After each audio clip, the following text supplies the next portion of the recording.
Well, good morning and welcome to our October Elliott Coffee Talk. And for those of you who have not been here before for Coffee Talk, you may ask, who was Elliott? Elliott was our first librarian, so we named this after him. And our setting is always sort of a living room place so that you can feel comfortable to ask our speaker questions later on. So let me give a promotion at this point before I do the official introduction. I want to encourage you to sign up for the Great Pumpkin Putt-Putt Shootout, which is October the 26th, 1 o'clock here in this building, in this very room. And the best 3 out of 5 shots will win prizes. Now, ladies, I know that you may think sometimes that you're not that good a shot, but I found that the ladies are excellent at putting because why? The guys want to drive the ball further down towards the green, and the ladies are excellent in the finer aspects of putting. So maybe you should kind of be the winner. So sign up for it. It's online. Also, I want to encourage you to come to our archive talk. And that is our home on the hill. It's about the Women's Missionary School that was here in Texas. And our archivist, Jill Botticelli, who's in the back, if she'll wave, so she'll do that on October the 29th at 10 o'clock upstairs on the second floor, Miss Jill. All right. So now that's our promotional, our ads for today. And let's move on to our speaker, Dr. Katie McCoy. Some of you know her already. She is Assistant Professor of Theology in the Women's Studies in the Scarborough School. She has a undergraduate degree in music from Union, and then her Master's of Divinity here at Southwestern, and the PhD in Systematic Theology also here at Southwestern. You say you're an adopted Texan. Are you from Missouri too? I am, yeah. Okay. Grew up in Missouri. All right. Because I asked that because 26 years in Missouri, I thought you were a Missouri girl too. All righty. So her passion is focusing on connecting global values and women's studies from a biblical viewpoint. And she's a frequent contributor to Baptist Press and other journals and also books. And all of that, Dr. McCoy is a scholar, but she's also a kind and gracious lady. Aw, thank you. That compliments her well. She is a disciple of our Lord. Aww. And so I turn it over now to Dr. Thank McCoy. you very much. Well, good morning. Good morning. Thank you for being part of the party. This is going to be really fun. I've never done one of these before, so here's kind of what I'm thinking. I'm going to spend a good 35, 40 minutes giving you an info dump, and it's going to feel like just brain overload. And then we're going to spend a few minutes just kind of talking through. So what I would like you to do, as you're thinking through all of this information, is consider how you're seeing it at work in the world today. There are some things that are going to sound a little bit off the wall, like, whoa, Dr. McCoy, it sounds like you're saying the sky is falling, and it's not quite, but it could be. It could be. What's happening right now in our world in the last year is nothing short of a social revolution. The Me Too movement upended power structures. Moguls fell overnight. People who were once untouchable, now no one is beyond the point of falling. There's an aspect of this that is entirely just.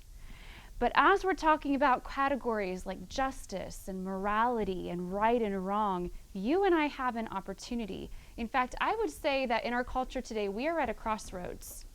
We are at a crossroads of now, how do we move forward? It's going to be one of two things. It's either going to be more of the same of what we've seen in history, and we're going to look back at some of the most influential women, one particular influential woman, and how she said we needed to fix society for women, or it is going to be the influence of the Church of Jesus Christ. It's going to be one of the two, and you and I have been put in this culture, in this time, for such a time as this, to be God's mouthpieces. And what I want to do today is empower you to feel confident, to be the bold witness that Jesus created you to be entirely confident that the gospel that you proclaim really does hold the key to our social ills. It's not just the gospel or changing society, it's that the gospel will change our society. So let's dive in. First of all, what comes to mind when I say Me Too? Social media. Social media, okay.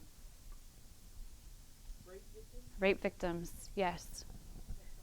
Sexual Sexual harassment.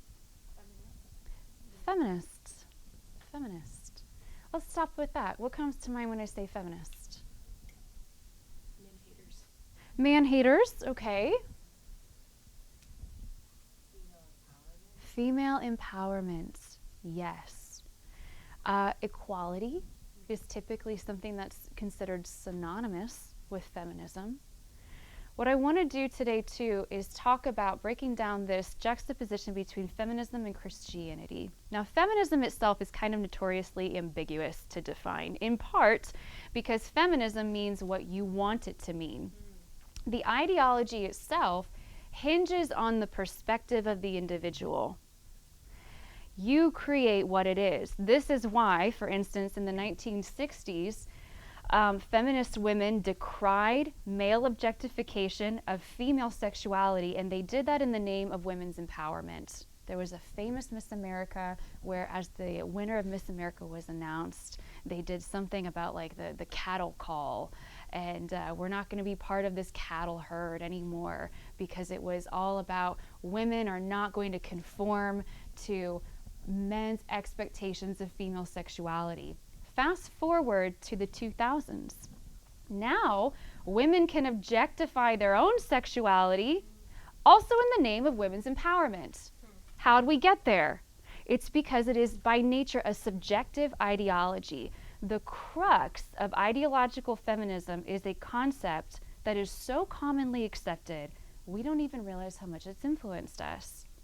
The root of female oppression is male power, or patriarchy. The solution to women's problems is social reform. Whether that reform is achieved through legislative, cultural, or religious means, the goal is a just society in which its members acknowledge the full dignity and equality of women. So right away, the Me Too movement seems like it is right in line with feminism. Right? It seems like it is the next step of female empowerment, women's emancipation.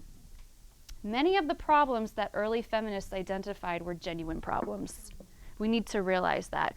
They were genuine, actual issues. But their solutions centered on social reform.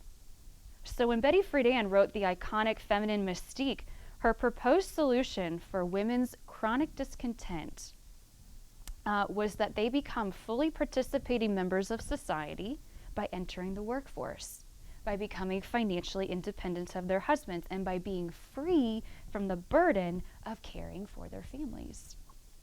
Fast forward to 2009, when women comprised 51% of the workforce. Time magazine reported on the state of the American women and found that women were even less happy than they were before they gained all of the social equality brought by the feminist movement. So we've had social change, but not real change. Moreover, as the Me Too movement shows us, despite all of feminism's social advancement, women are still treated as objects, or as New York Times op-ed writer Susan Faludi lamented after the Weinstein scandal, the patriarchs are falling, the patriarchy is stronger than ever. In other words, despite sweeping changes, nothing's really changed.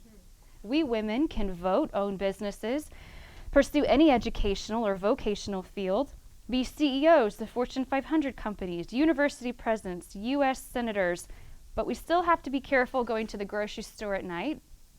We still have to walk fast with our eyes forward and pray that the catcalling men don't become aggressive. We still have to be hypervigilant in a parking garage. for all of the social activism of the last 60 years, rape culture, sexual harassment, and misogyny have not been educated out of society or reformed away. For all of our social progress, humanity's core still remains unchanged. And for all of our social advantages, women still face oppression and sexual abuse in all of its varying forms and degrees. That women have achieved unparalleled independence, yet still contend for basic safety and public value, is a sobering cultural commentary. And it's here that we find ourselves on the precipice of deception and disillusionment. Here it is. We've been told that true transformation is just another social change away, just another social reform away, just another more of the same. When we talk about systemic cultures of abuse and exploitation, we're talking about a moral problem. And this is where you and I have such opportunity.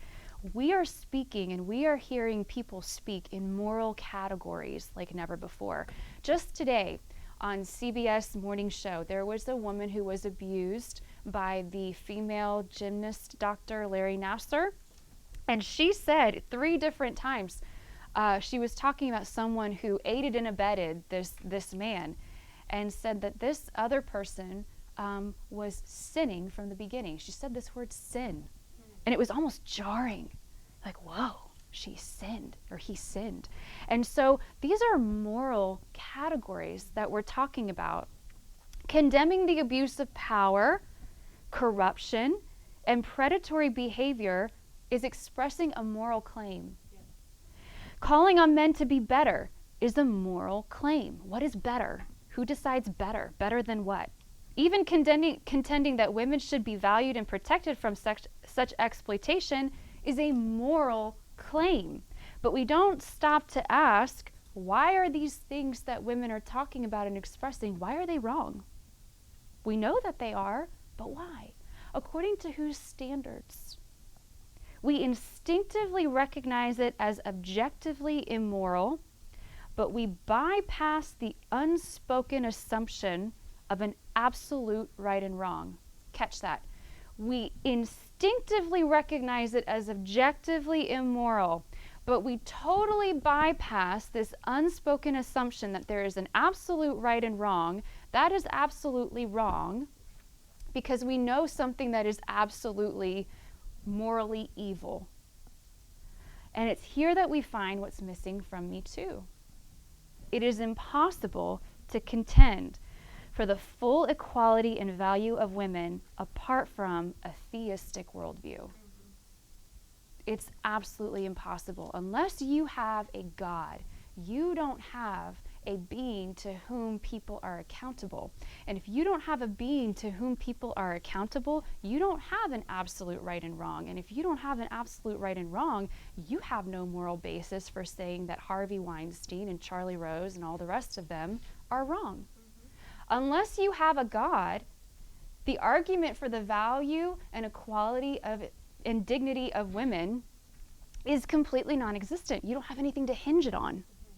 We need God to be back in the social consciousness of our own culture if we're ever going to have anything but talking about the problem. We need God to be back in the social consciousness of our culture if the Me Too movement is going to be anything but exposing what's wrong. We can expose what's wrong, but how do we change it? How do we move to what's right? Unless God is real and humanity is accountable to him for their actions, advocating against the exploitation of the vulnerable is an exercise in futility. Defending the dignity of women has no foundation without the reality of the divine. For many women, however, a theistic worldview is actually considered the root of the problem. So we've got these clashing ideas here.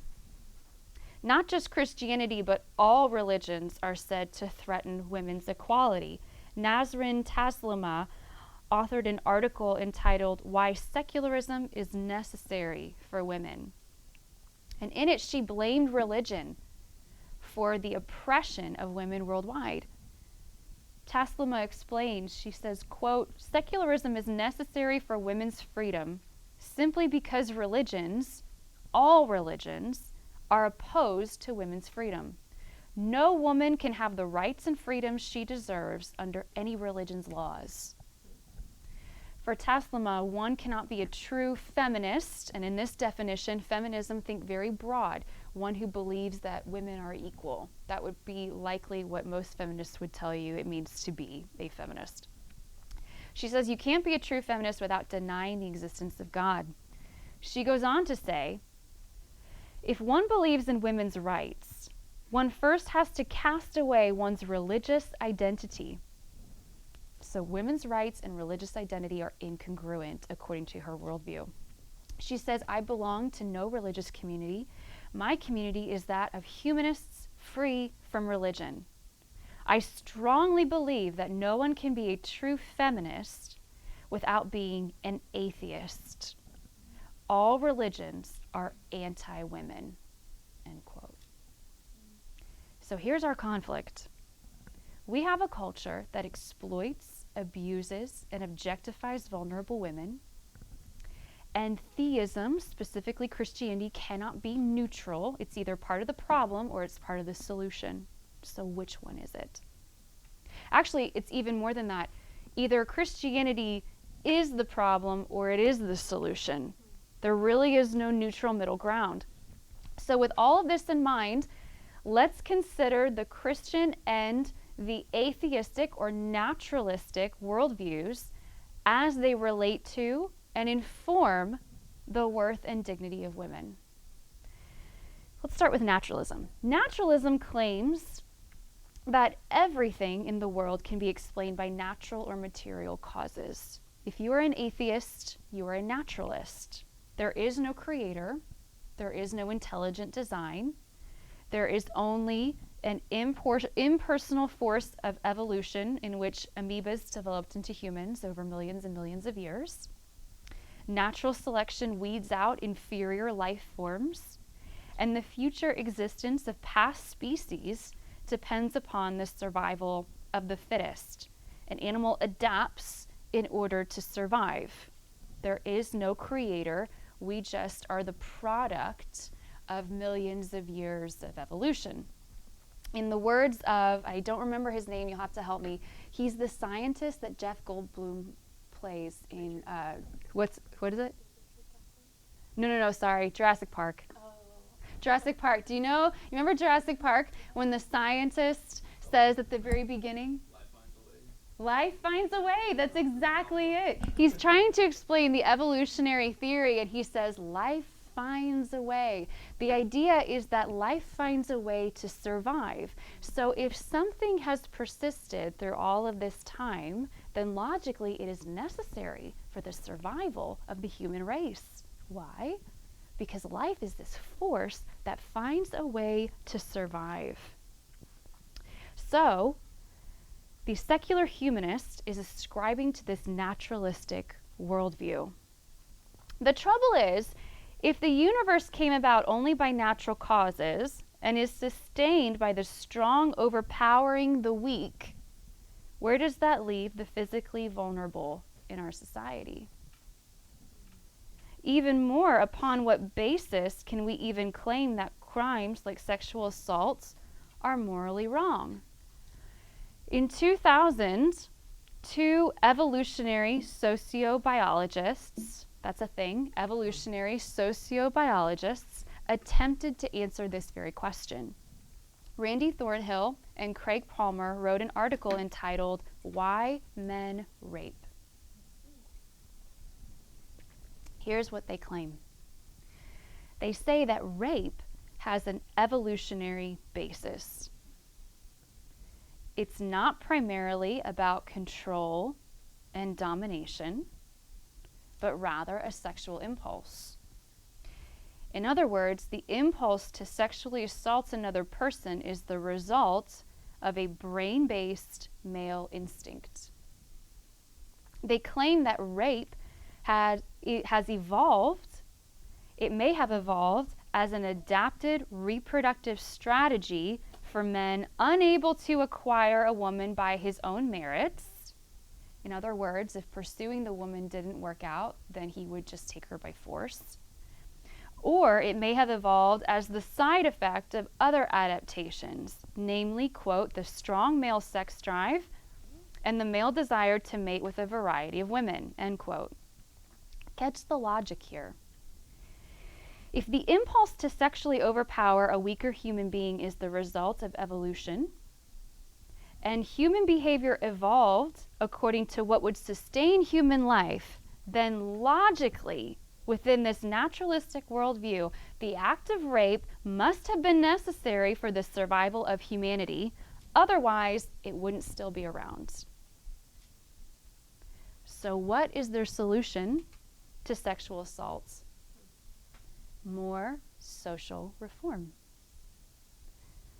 They bypass the underlying question of why is rape wrong? They bypass the underlying worldview question of why is it wrong for the strong to overpower the weak when apparently that's how we have the world that we do today. And within their argument is this implicit belief that it's wrong for men to rape women, but they don't explain why, and they don't explain the worldview that by natural causes alone would even produce such a thing as right and wrong.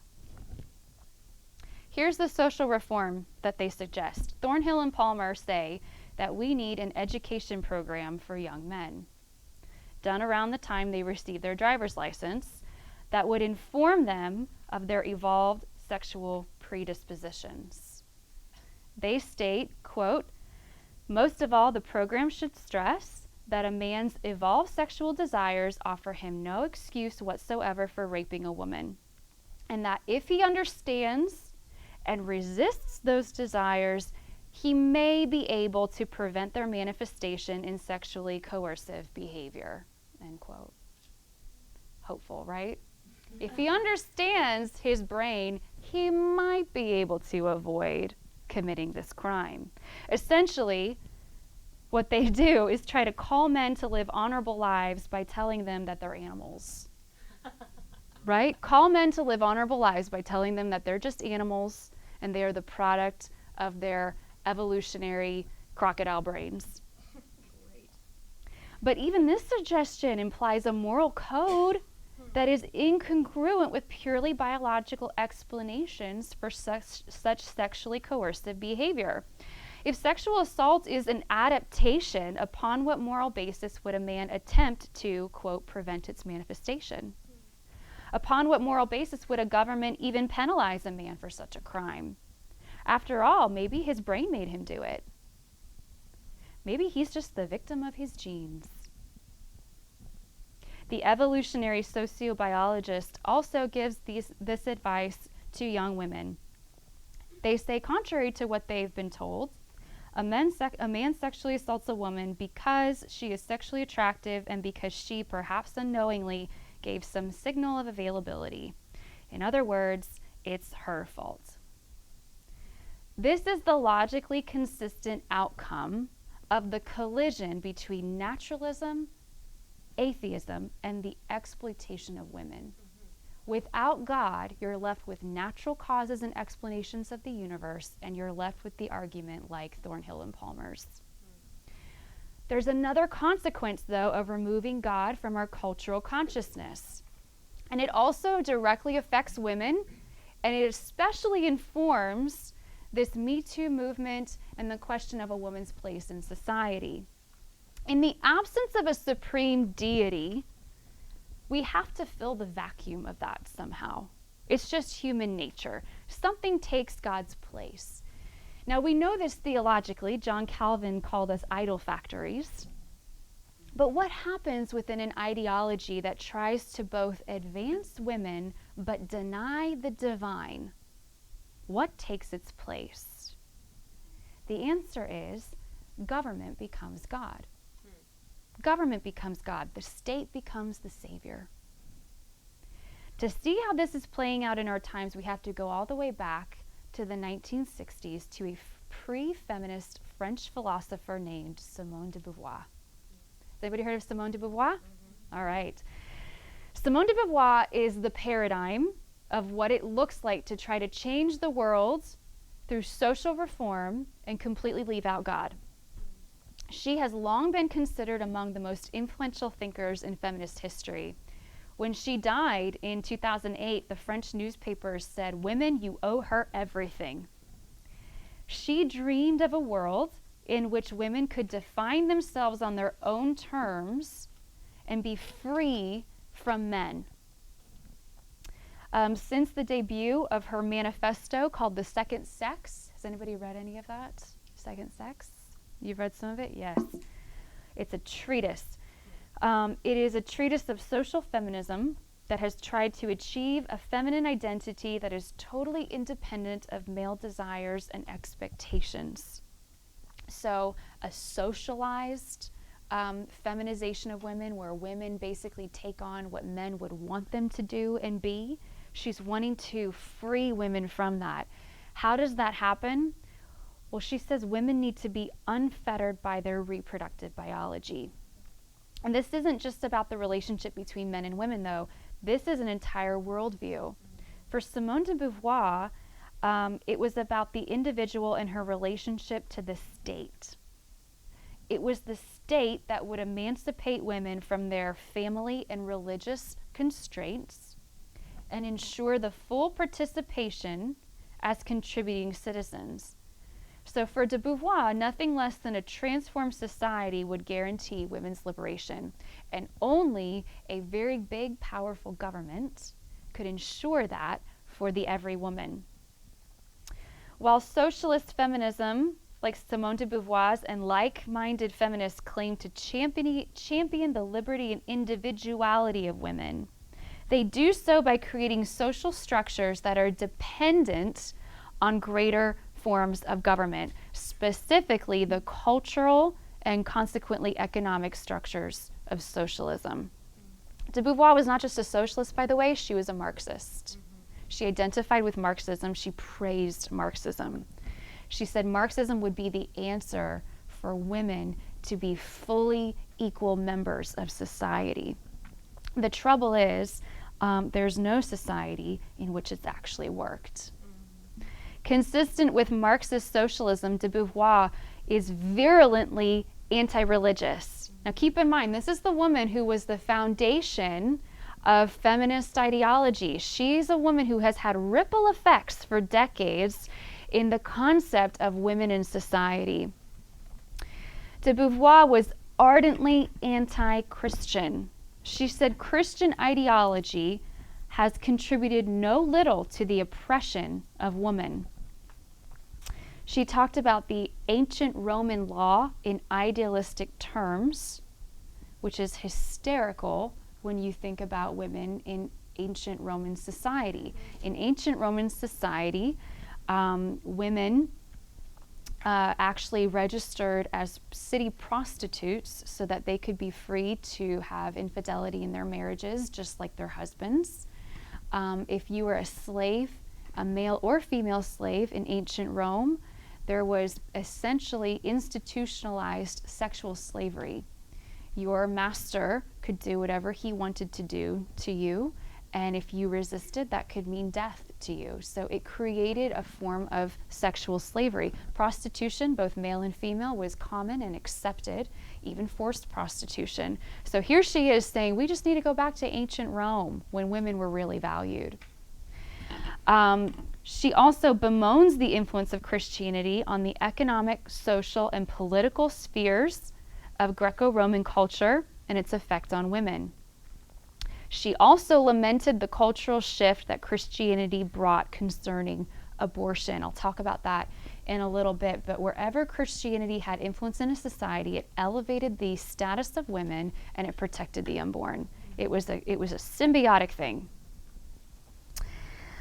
While Greco-Roman and Oriental civilizations legally permitted the practice, she said it was Christianity which revolutionized moral ideas in this matter by endowing the embryo with a soul. For then abortion became a crime against the fetus itself. So for De Beauvoir, Christianity made a means by which women could be free from reproduction, because keep in mind, it's all about her being free from the effects of her biology. Christianity took that, abortion, and they made it a sin.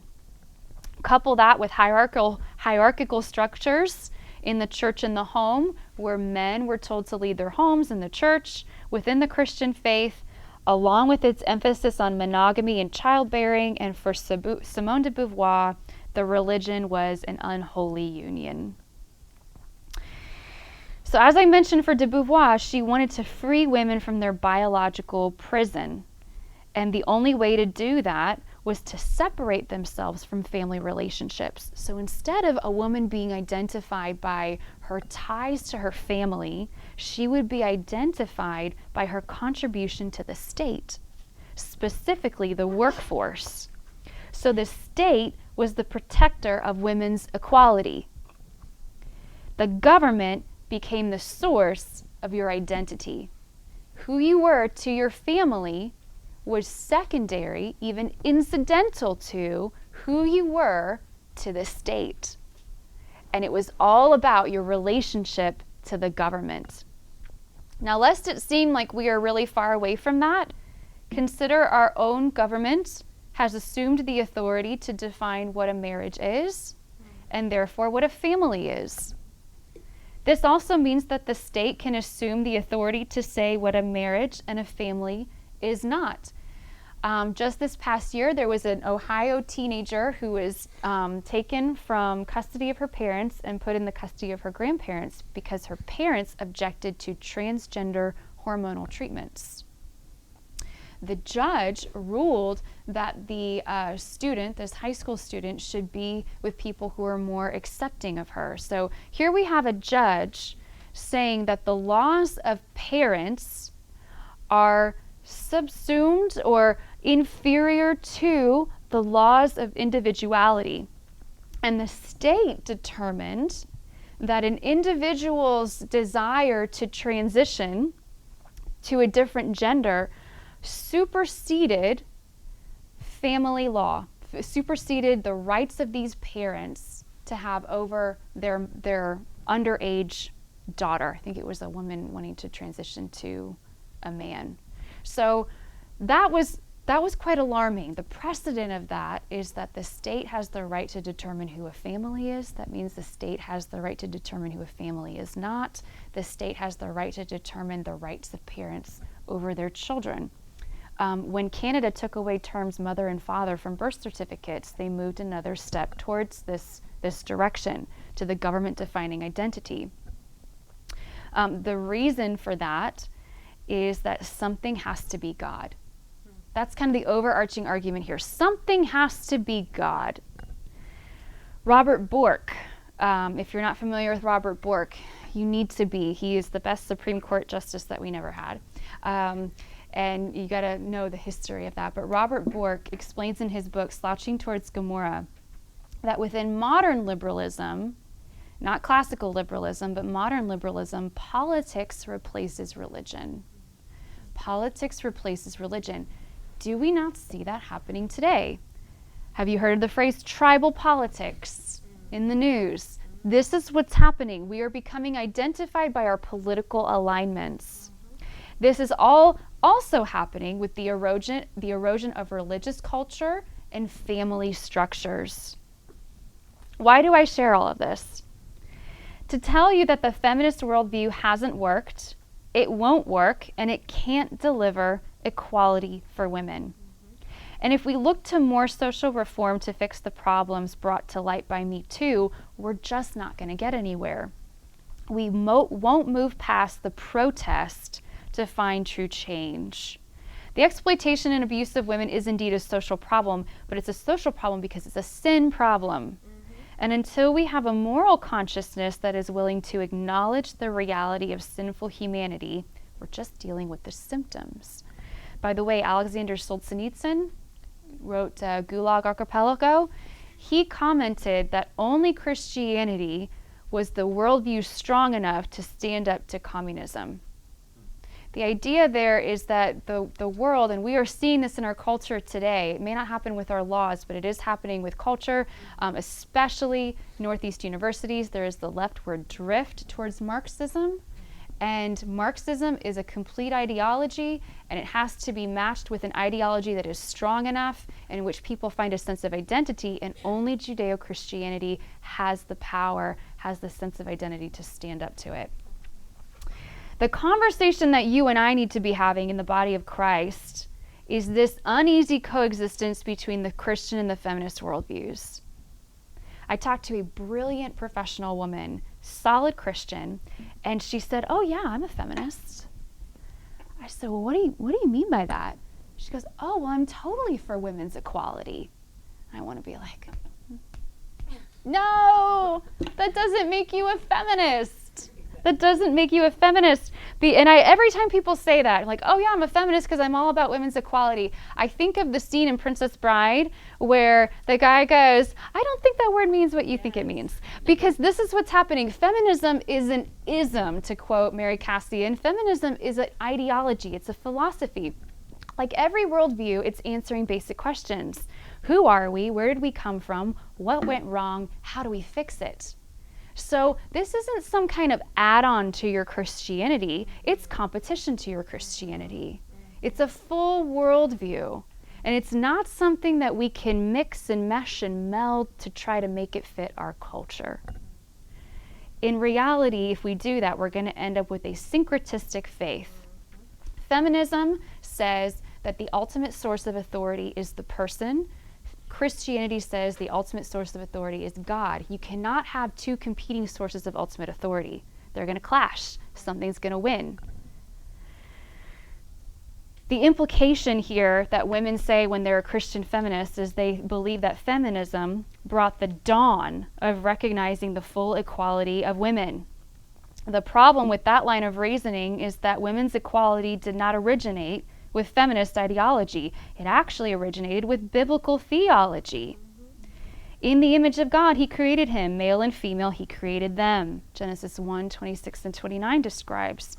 So one of the tragedies in this conversation about women's dignity is that it is the rightful domain of the church, not our culture. This is our turf. This is the stuff that we have the answer for. So now, we've got one way, the way of social reform. We've seen where it's going to take us. Now let's talk about the influence of Christianity in our culture. The truth is that in the history of the Christian church, confronting these moral ills is nothing new. Consider the cultural context of the first converts. What first century Rome lacked in technology, they made up for in total debauchery. Its society was saturated and obsessed with sex. I mentioned some of that earlier. One church historian said there was nothing in which the Romans did not indulge or which they thought a disgrace. But within a few generations, the Christian sexual ethic transformed the Greco-Roman world. How did this minority religion become the dominant agent of sweeping social change? Quite simply, the early Christians lived for the glory of God and for the good of others. They proclaimed Jesus as Lord, and they sought the well-being of their neighbors. That's it. And I think that it's that simple for you and me impacting our world today. Against the cultural background of Rome came the teachings of the Apostle Paul and all of the teachings of sexual ethics that we see in the New Testament. But for these early believers, affirming a Christian sexual ethic corresponded with alleviating the effects of sexual immorality, especially for the most vulnerable in society. In fact, evidence of your discipleship was not just sound doctrine alone, but self-giving love for the welfare of others. If you embraced such love of the early Christians, they embraced those within and outside of the fellowship of believers, and they were appropriately intolerant of everything that took away from God's glory and denigrated human dignity. Here's what else you need to know. From its earliest days, Christianity valued women. The Christian faith drew so many women in the ancient culture that it became known as a women's religion. Professor of early Christianity Michael Kruger explains that within the early church, women converted to the Christian faith at a disproportionate gender ratio of the Greco-Roman world, so much so that a pagan philosopher mocked the faith as a religion of women. The reasons included that the church condemned infanticide. Infanticide was when you would leave a baby, usually a girl, out in the cold to be killed either by the elements or by animals that would come. So the church condemned that. They had a high view of marriage. They forbade prostitutes. They repudiated child brides. And they also provided meaningful opportunities for ministry involvement. Kruger summarizes saying, in the ancient world, Christianity was mocked for being too pro-women. So throughout the history of the church, advocating the sacredness of human sexuality and defending the dignity of society's most vulnerable, especially women, were symbiotic aims. Is it not amazing that we have the emergence of Me Too with transgenderism? We have this total abandoning of common sense of human sexuality and the exploitation of women. The rise of Christianity also led to the outlawing of forced prostitution, which was deeply ingrained in the ancient world. Check out Kyle Harper's book, From Sin to Shame, and he talks about the transformation of sexual ethics brought about by Christianity. Prior to Christianity's influence, prostitution was at the center of ancient culture, and the sex trade was so common that it was like underground, it was just invisible.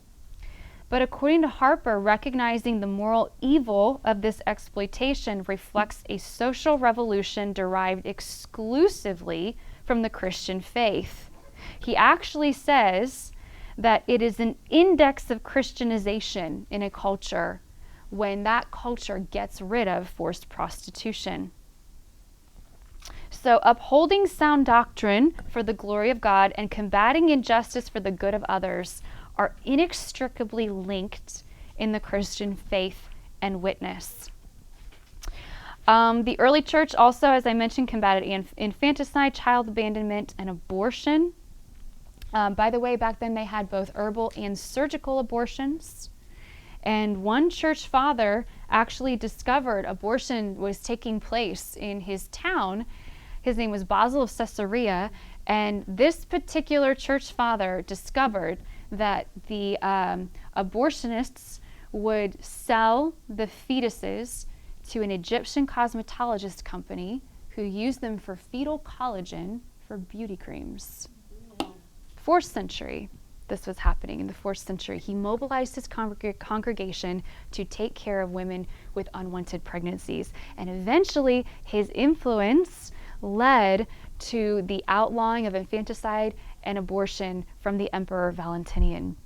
The influence of Christians just in their neighborhoods. And look, we have this very connected culture with social media and representative government. Those are all wonderful tools, but the reality is that Christians transformed a culture one home, one neighborhood, one church at a time, and it completely overthrew the dominant social norm. One of my favorite stories in church history is St. Columba of Iona. St. Columba was an Irish abbot in the 6th century who brought Christianity to Scotland. Within 100 years, Scotland had this sweeping cultural change, and it was typified by a legal code called the Law of the Innocents. The Law of the Innocents protected non-combatants from violence during war, but it specifically prohibited violence against women. Whoever killed a woman would be killed. One source said that if a woman committed a crime worthy of death, she would be set adrift in the ocean for God to judge her rather than be killed by anyone in the community.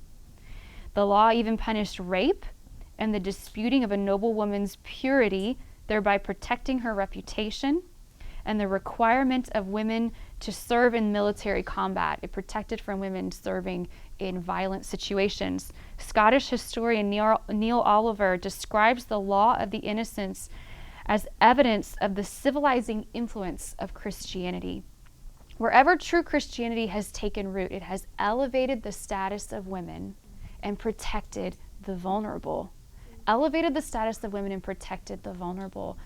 Within this equality, too, of our faith, we also emphasize the responsibility of men to shepherd and care for the vulnerable among us. One of the things we're hearing in Me Too is the recognition that, hey, it's going to take men stepping up and pushing back in these things in our culture.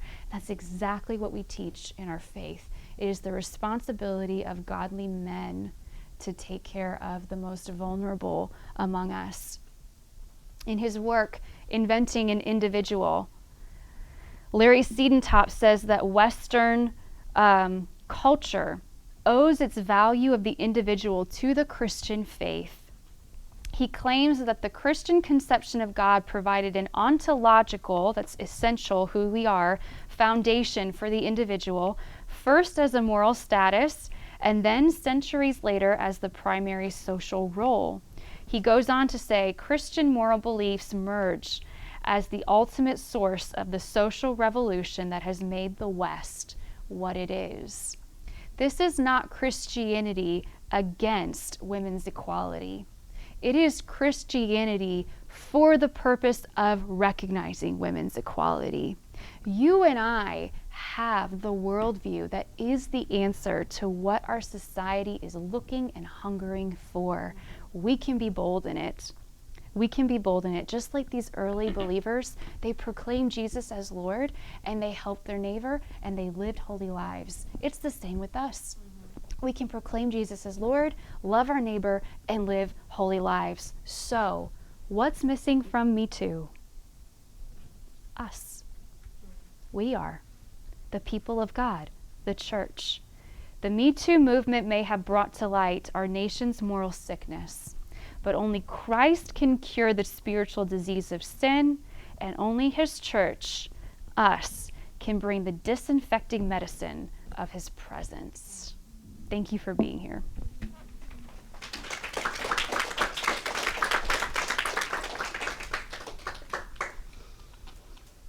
And now Dr. McCoy will take questions Sure. from the audience. So, who's first?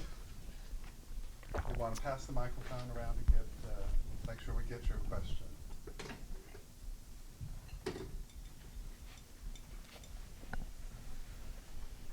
Go, Leah.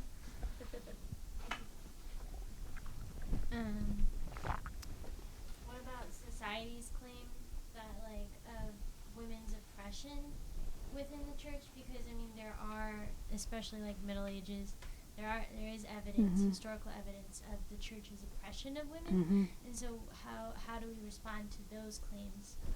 Because we can combat, but I guess it's kind of like apologetics. No, it's a great question. That's part of why, first of all, we go back to the scriptures, and then I like to center on the early church. Because the early church, they didn't have, they were facing persecution, they had pure doctrine, they were doing the stuff. And so what happens with the Middle Ages, it's interesting you brought up the Middle Ages. By that point, we had not just scripture, but we had tradition put on par with scripture in the Catholic Church. So that's why it's important we always go back to the Word. We go back to the foundation of the Word. And we have to delineate between, here is the ideal, here is the instruction of the apostles given through the Holy Spirit, and here is how we and all of humanity has failed to live up to it. One of the things that feminism did do was it brought to light genuine inequalities. And one of the things that's happening in evangelicalism with women today as a result of Me Too is we are taking a step back and saying, okay, what do we do in our religious cultures that is biblical, and what do we do that is cultural? What do we do that is right, and what do we do that is just kind of, we've always done it this way? And so there was genuine oppression of women within the church, but that's why I like to go back to the early church and then specifically scripture. So when you go read about early Roman culture, or Roman culture in the first few centuries, and then you read Paul saying a husband does not have a right over his own body, a wife does. And it's reciprocal, a wife to her husband as well. And husbands, love your wives in a self-giving way, the way Christ loved the church. One of the greatest fallacies is saying that that is setting up some kind of gender hierarchy where women are going to be oppressed. It was completely countercultural. It was completely countercultural in the first century. So that's where we've got to go back to the word. And then I like referring to the early church because they had this simplicity of true faith and practice.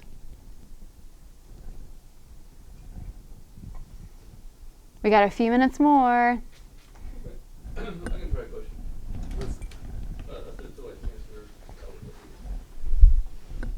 Thank you. I feel like the answer might be migrating into something different here, but pretty obvious. But you said Simone De Beauvoir was against women subjecting themselves to Christianity, to God. Mm-hmm. To me, that says she's arguing for freedom, but all she's doing is subjecting herself to another thing, the state. Mm-hmm. Why is she, we'll put it specific, why would she be okay with this idea, not Christianity? She saw the state as ensuring the full participation and equality of women. And for Simone de Beauvoir and Betty Friedan, and then many in second wave feminism, specifically work outside the home and separate from your family, was identified as the key to women's true fulfillment and sense of self. So for Simone de Beauvoir, she said, look, men, their role in creating a child is a one-time event, but women, we have to carry around the baby for 9 months, and then we have to nurse, and then we go through menopause, and we women are just slaves to our bodies. How can we free women from being slaves to their bodies? Well, we need state-sponsored childcare, we need abortion, we need birth control. And all of that would be to mitigate the effects, essentially, of a woman's reproduction so that she could be a fully participating member of the state. With that, too, childbirth in Marxism was seen as a service to the state. You're bringing forth another citizen. It's not about your family.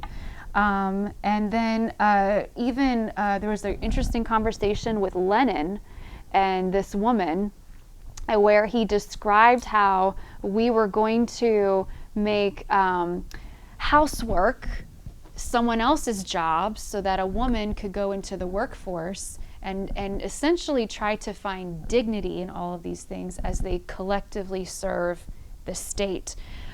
Where Christianity offers that, but it's out of love because we live redeemed lives, is we serve our families, we clean our houses, we do our dishes, we go to work, we serve in our communities out of service to God and love for others. So you've got this whole paradigm of communism trying to achieve that, except replace God with government. It really comes down to authority. It really comes down to authority. And in all of these things, when you get into transgender arguments and feminist arguments, it comes down to who has the authority to name and define the self.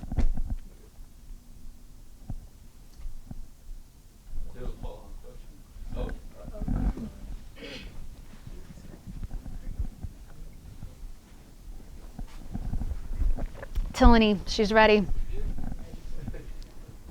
In kind of thinking about all that you're talking about, and like thinking about society and how, I guess the underlying idea of like feminism and the individual creating identity for themselves, and how it's kind of transformed into the LGBTQ movement, and like how people are now, I guess, I don't know, worshiping the woman in a sense. Where does the man come in the idea of society? Like, and this is just in society itself, not necessarily if we add the Christian component to it, but like, what does society say about male, and do we even value men anymore? That's a great question. I'd have to do a little bit of research to point you to specific works, but people are talking about that very question.